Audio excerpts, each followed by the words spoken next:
A Pierce County grandmother says she lost more than $100,000 to a sophisticated phone scam at the worst possible time in her life.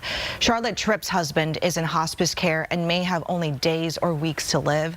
As Fox 13's David Rose found out, she says scammers have wiped out the money she was counting on to survive after his death. You okay, baby?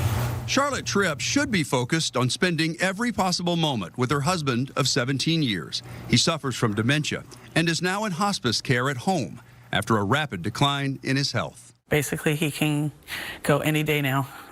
We're just waiting. Instead of focusing on his final days, Tripp says she's been forced to deal with a devastating financial crisis. It started after she says she accidentally entered her bank information on a fake website she believed was for Costco.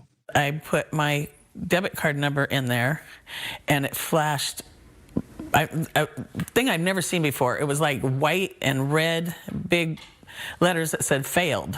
Days later, she got a phone call from someone claiming to be with her bank's fraud department. The guy said he was from Wells Fargo fraud department and that I needed to get to the bank immediately and withdraw $20,000. Tripp says the caller kept her on the phone for hours, instructing her to withdraw cash, deposit money through an ATM using a QR code, and later obtain a cashier's check for almost $50,000. She says she followed the instructions, believing she was helping investigators protect her accounts. By the time she realized it was a scam, the money was gone. So they not only took all the cash out of my checking account, which was probably about $32,000, plus all the money on the credit cards. They also took out a $23,000 loan in my name. They did that online somehow. The total loss added up to about $117,000. I feel stupid because I was so vulnerable and I should have known, but when you're in that state of mind, you're just trying to get it taken care of. Okay, I got to do this, do this, do this. Tripp says the fraud has left her unable to pay her bills. She says she can't make her house payment or car insurance payment and has even received a water shutoff notice. What am I going to do if I get stuck with $79,000 that Wells Fargo is telling me I owe because I was frauded, because I authorized it? Pierce County Sheriff's Deputy Carly Capetto says scammers often target people during vulnerable moments in their lives. This is a very unfortunate event that actually happens to more people than most people think.